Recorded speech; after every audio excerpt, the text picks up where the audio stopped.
Welcome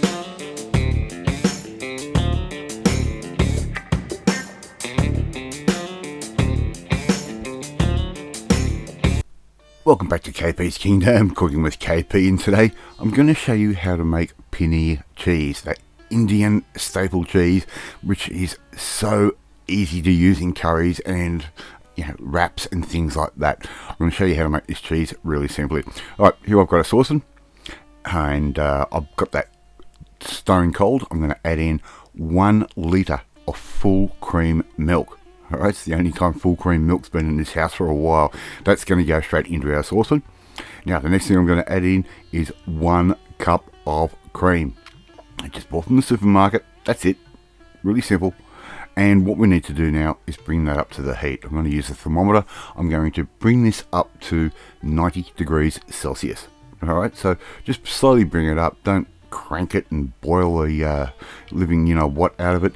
Just bring it up to 90 degrees, and now I'm going to add in 1/3 of a cup or 80 ml of white vinegar. Now we're going to stir that for around about 1 minute. Keep stirring it through, just keep going. You will start to see the curds starting to appear up on the side of the saucepan.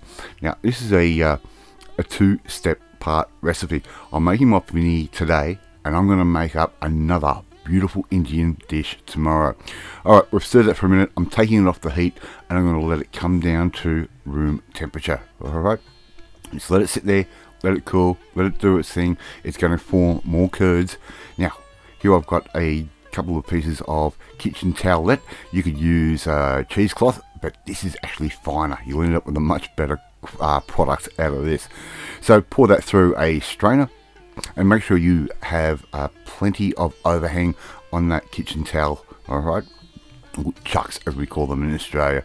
I'm just going to make sure I scrape off any of that curd from the side, because it has already started to make its own cheese already. You can see those curds starting to grip the side of the kitchen towel, and all we're going to do now is scrape that down, put it in with the rest of it.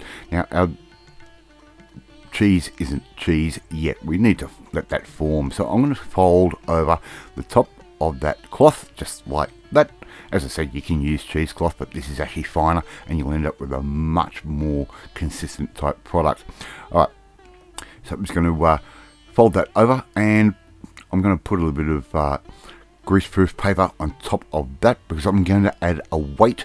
So to get a nice little coverage of weight, I've got a little bowl, and I'm putting my bacon weight on top of that. It's really nice and heavy. You could use whatever you have that is nice and heavy to sit down on top of that. Put that in the refrigerator overnight, and before you know it, we're going to have our own paneer cheese that we can grill up, or we can put into a curry. Now how easy is that to make your own cheese really quickly and really easily? I'd like to see you try and attempt this one at home. It is easy, it is fun, and it's really tasty.